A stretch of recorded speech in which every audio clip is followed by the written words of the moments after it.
헛똑똑 잡학 아카이브 10분이면 구조가 보입니다. 60년대 한국 경제 하면 기적적인 성장 딱 떠오르죠. 신문마다 수출 신화라고 했으니까요.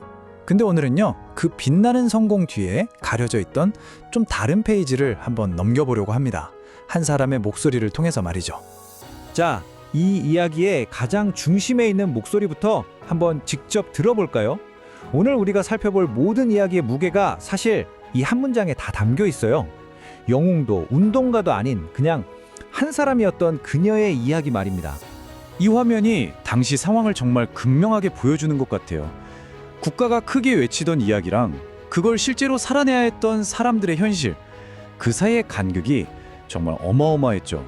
한쪽에선 잘 살아보세 희망을 노래했는데 다른 한쪽에선 그 희망의 대가를 온몸으로 치르고 있었던 거예요. 그럼 도대체 수많은 젊은 여성들은 어떻게 이 여정을 시작하게 된 걸까요? 모든 건 어쩌면 희망처럼 들렸을지도 모르는 그 말 한마디에서 시작됐습니다. 보시면 아시겠지만 도시로 가는 게 무슨 큰 꿈을 위해서가 아니었어요. 이건 생존의 문제였고 또 가족에 대한 책임감이었죠. 서울 공장에 가면 돈 번데 이 말 한마디가 한 사람의 인생을 그냥 통째로 기차에 실어 보내던 그런 시절이었던 겁니다. 바로 이 지점이 정말 중요한데요. 이게 그냥 내가 선택해서 서울 가야지 이런 차원의 문제가 아니었다는 거예요. 본인도 모르는 사이에 거대한 국가경제 계획의 가장 핵심적인 부품으로 그렇게 편입되고 있었던 거죠.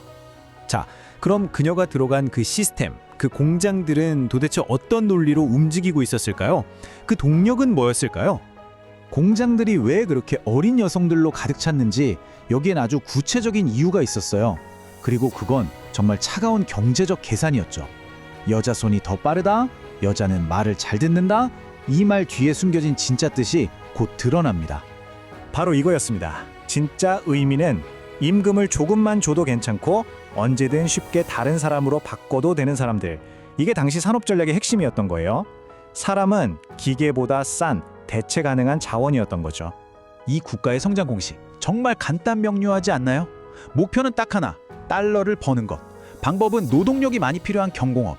그리고 이 모든 걸 가능하게 한 자산은 바로 젊고 값싼 여성 노동력이었던 겁니다.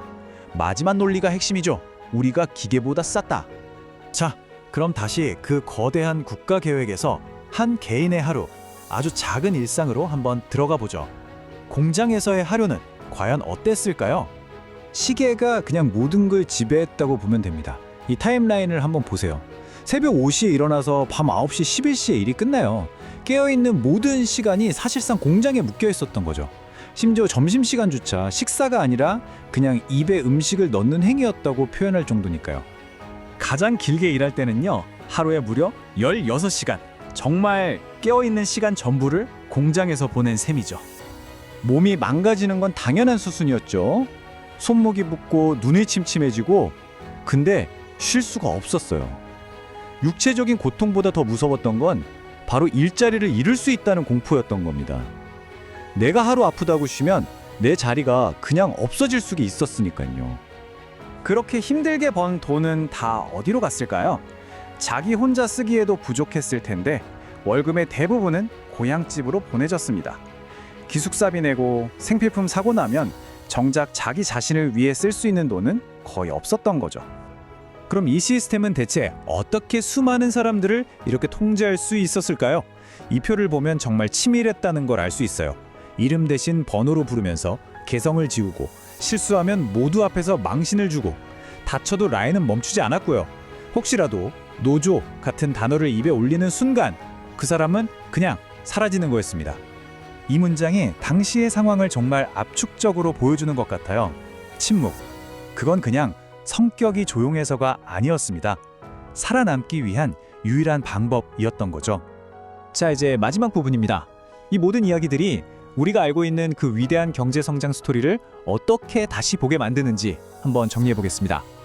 국가 전체로 보면 결과는 정말 대단했어요. 이 그래프 좀 보세요. 수출액이 말 그대로 수직 상승하잖아요. 누구도 부인할 수 없는 성장이었죠. 모두가 이걸 기적이라고 불렀습니다. 하지만 그 눈부신 숫자와 통계, 그리고 우리가 세운 기념비들, 그 어디에도 이 비적을 맨몸으로 만들어낸 사람들의 이름은 없습니다. 역사책에서도 찾아볼 수가 없죠. 그리고 이 말이 오늘 이야기의 핵심을 꿰뚫는 한마디가 아닐까 싶습니다. 1960년대 대한민국이 진짜로 수출했던 건 상품이 아니었습니다. 바로 우리들의 젊음이었습니다. 한 세대의 시간, 건강, 그리고 다시는 돌아오지 않을 바로 그 청춘이었던 거죠. 그래서 마지막으로 이 질문을 여러분께 던지면서 마무리하고 싶습니다. 우리가 어떤 경제 기적을 이야기할 때 과연 우리는 누구의 이야기를 하고 있는 걸까요? 그리고 더 중요하게는 누구의 이야기를 빠뜨리고 있는 걸까요? 위대한 국가적 성취를 기억할 때 그 헤드라인 너머에 있었던 사람들의 목소리도 함께 기억해야 한다는 것. 오늘 이야기가 우리에게 남기는 메시지일 겁니다.